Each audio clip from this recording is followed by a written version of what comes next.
Good morning. It's a pleasure to be here at Crossroads Academy with Dr. Hector Lopez.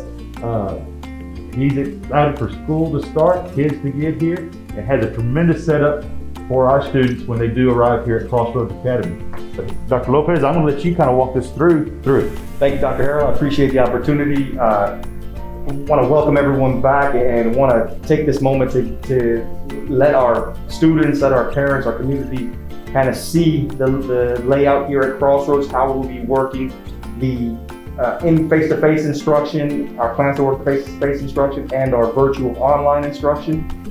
This is our classrooms here. They're all set up. They're the same size and dimensions, and so we will all have the same setup.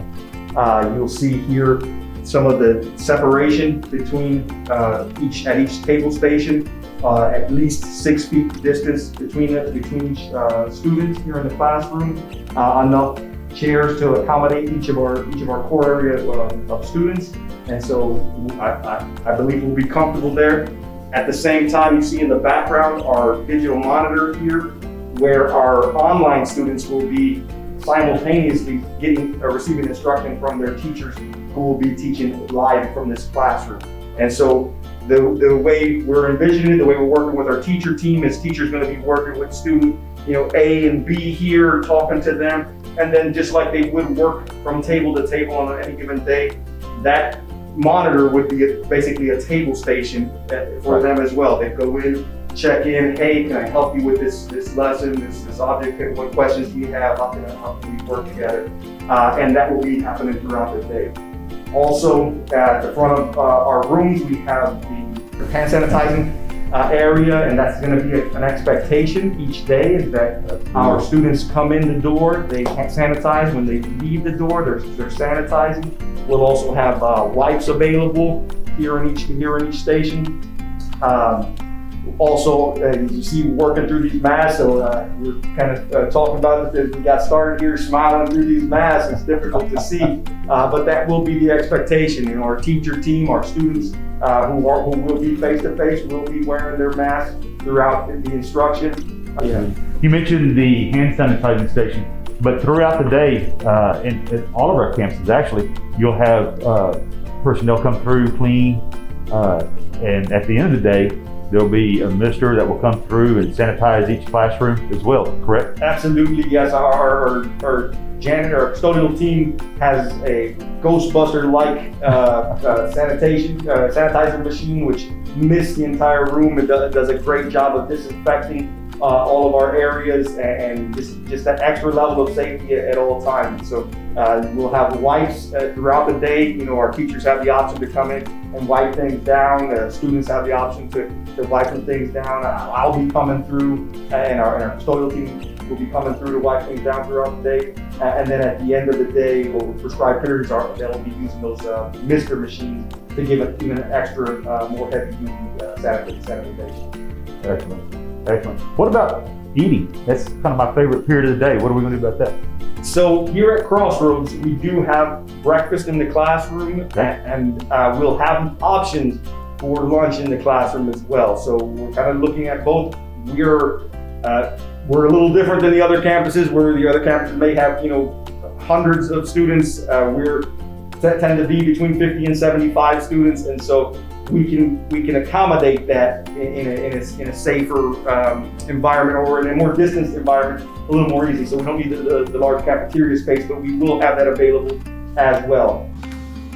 As another safety precaution, each of our classrooms that have a sink or vanity such as this, and even on the campuses, we're going to be replacing either one or both of these fixtures with a hands-free spigot that a student can use to fill up their either a cup or a water bottle. So it'll be hands-free. We want our kids to be, we know it gets hot around here, but we want them to have water and access to water. We can't put our hands on these any longer, but we can use those spigots as well. And here at Crossroads, we are fortunate that each of our classrooms is outfitted with one of these sinks. So we'll have each of those areas will have that accessibility. Oh, awesome. That's awesome. Dr. Lopez, we moved into the office, and I know we're going to have some new procedures throughout the day that parents may are not used to. and we want to go through that in case they have to make a run to the campus. What is that process or protocol as we move forward? Okay, very good. Yeah, so our parents have been accustomed to coming in here to the office. We buzz in through the door, and so that's going to be a little bit of a change up now with our visitor procedures for maximizing safety. Any visitor who wants to come in, set up a conference with me, any type of information they need to share with the campus, they're to call in here to our campus. Our number 830-333-7002. They get myself, Ms. Madi, one of our team members here, and then express whatever they would need. Right? I want a parent conference with the principal. I want to talk with the teacher. We get that information, and then we provide a date and a time, and hopefully as soon as possible. We work to maximize our efficiency on that end to get that parent here. To get that parent to our waiting area. So that's the big change up here. So anyone who comes in or who seeks to come in, we'll have 2 designated spots, and we'll go out there and see those here in a little while. We'll have 2 designated spots in our visitor parking area, and once the parent arrives, they will call from that visitor spot. Our team will go out there with their iPad, and the same procedures that we have for checking in a parent here traditionally, which, you give your ID, we'll do those procedures out in the curbside area. So, we'll get the ID, we'll verify that person. We'll also be doing temperature checks. We'll have a screener form to make sure that person doesn't have symptoms. And then if that person does need to come in, we would have that appointment time, and we would meet here, socially distanced here at this area as well. So, we have the 6 feet apart between admin or professional staff member and the parent. As if there's something more like, I forgot my child's medication today, that does happen.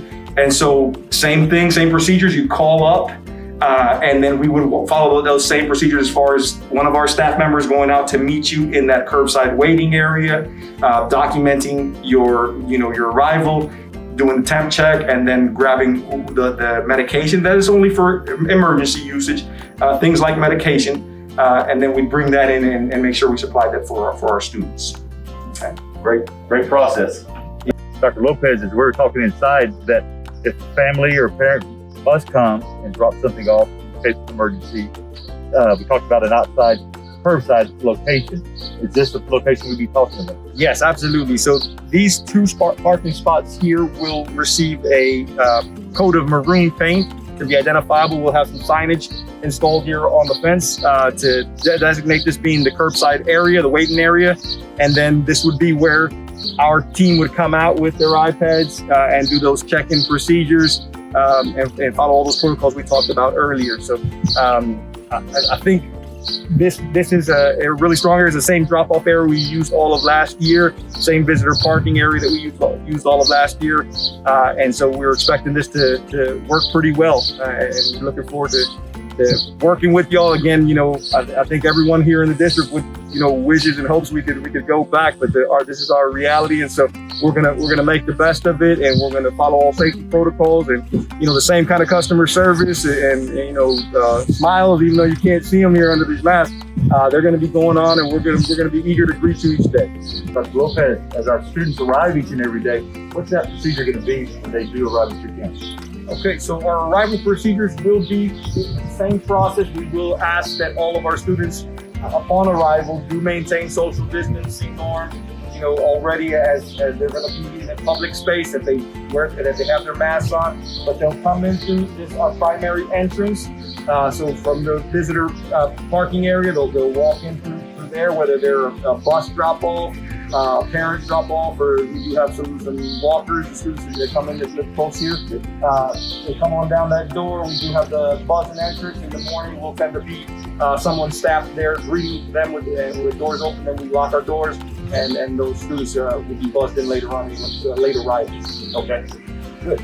Yeah, any late arrivals though, they do also want to call up, because it'll be those same procedures that we have with the visitor, we would have with any students who are coming in after the target bell. Correct. Yeah. Same procedure.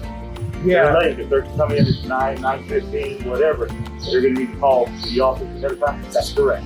Yeah, and just a reminder, we are switching times. So last year we did begin at 7:45. We're switching our times this year to model the other secondary schools in the district. So we'll begin at 8:45, and instruction will run till 4:30 here, as well. So our tardy bell will be 9 a.m. Any student coming after 9 a.m. would then have to call in, and we do those same check-ins. Okay. Perfect. Students, I can't stress, and Dr. Harrow, I can't stress how excited we are to have you all coming back, our families coming back, whether you're going to be face-to-face or virtual. We're going to give you our best, and we're going to hope to see those maximum outcomes for you all. So excited to have you. Absolutely, I agree with Dr. Lopez. It's been a long time, but we're gearing up, we're ready, we're going to saddle up and go. And what your family chooses is the best choice for your family. And I'm going to respect that, support that. And if it's face-to-face, wonderful. If it's virtual, wonderful. And if it's virtual for a period of time and you want to come back, we'll work through that. And the same, if you're in a face-to-face situation starting out and you would like to go virtual later, we can talk about that through the campus administration as well. I think you've done an excellent job preparing for our students. I appreciate it very much. Thank you, Dr. Harrow.